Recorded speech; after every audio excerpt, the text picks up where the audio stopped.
In 7 of the previous 8 rankings, it had been either Alabama, Clemson, Ohio State, or Georgia ranked number 1. Mississippi State was number 1 in the first one, the only team ranked number 1 in the initial rankings not to eventually make the college football playoff. And now the Big Orange of Tennessee. Pete, I asked Josh Heupel last night, was like, most in the old days, you had a 5-year plan to rebuild. Then it turned into a 3-year plan to rebuild. Now you've got you've set the bar to 1 year and 2 months. The team guys have 1 year and 2 months to get their team to number 1. So were you at all surprised, or did you agree that Tennessee deserved to be number 1 in the first rankings? Wasn't surprised, since you and I are going to pay Tennessee taxes this year from game day being in Knoxville. Thankfully, twice. No income tax in Tennessee. Oh, all right. Here we go. How about that? Maybe we should move. Yeah. I was not surprised. I do think we should take a moment, like you said, 1 year and 2 months, and just tip our hat to Josh Heupel. When he rolled in there, he was an unpopular hire. The place has the shroud of an NCAA investigation hanging over it. There had just been utter dysfunction for years and years. And he simply went in and installed his system, found a quarterback in the portal that pretty much anybody could have gotten, right?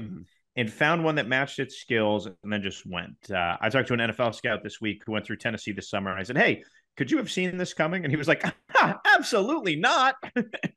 And so, again, I think we lionize coaches sometimes in the sport a little bit too much. There's a deification because the players, sort of relatively speaking to the NFL, churn through so quick that we put a lot of attention on the coaches. But this is Josh Heupel's system, Alex Golesh's play calling, in the collision of elite talent with the right fit. And it's just been a remarkable ascent. I would even venture to say, at least in the last generation, unprecedented might be strong, because I'm sure there was teams that were 500 and were in, playoff contention or title contention the next year. But nobody could have seen this coming. Not the most wide-eyed Tennessee fan, the most optimistic Tennessee fan. I don't even think the coaching staff at Tennessee could have seen themselves be number 1 in this. So I agree with it completely, but I do think we should just take a step back and tip our hat, because what an ascent. It's been just a phenomenal performance. I didn't see this coming at all.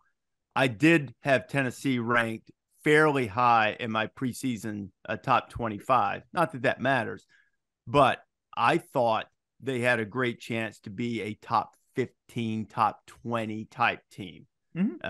Did I think that they, look, nobody's invincible. Everybody catches up. People make adjustments. Guys have bad days, all that kind of stuff. But they look unstoppable. Them, and even when Ohio State sputtered last week, those two offenses to me look the closest thing to whatever a football definition is of being unstoppable. And Georgia's going to get a test against them. Georgia's going to have to score in that game Saturday. I joked right off the top that I was upset with the committee. I'm being a little facetious about that. Selfishly, I wanted game day to be at the 1 versus 2 matchup. And I guess with AP, I guess we still have it to a degree, but everybody goes by the college football playoff rankings now. So, I didn't really have any major issue. There were some little things. You obviously could argue that TCU should have been ranked higher. You easily could say that Clemson is a little lofty, but only by a spot or two. So I wasn't terribly bothered by anything that they did. Is it exactly how I have them lined up? No, but I thought that everything that they did was reasonable. Yeah, everything is very fixable. As these rankings have gone on, I've gotten sort of less and less emotionally tied to where they are early, because they're going to change. If you think Michigan should be 4 instead of 5, well, they beat Ohio State. They're going to be in there. There's no question about that. Thanks for watching ESPN on YouTube. For live streaming sports and premium content, subscribe to ESPN Plus.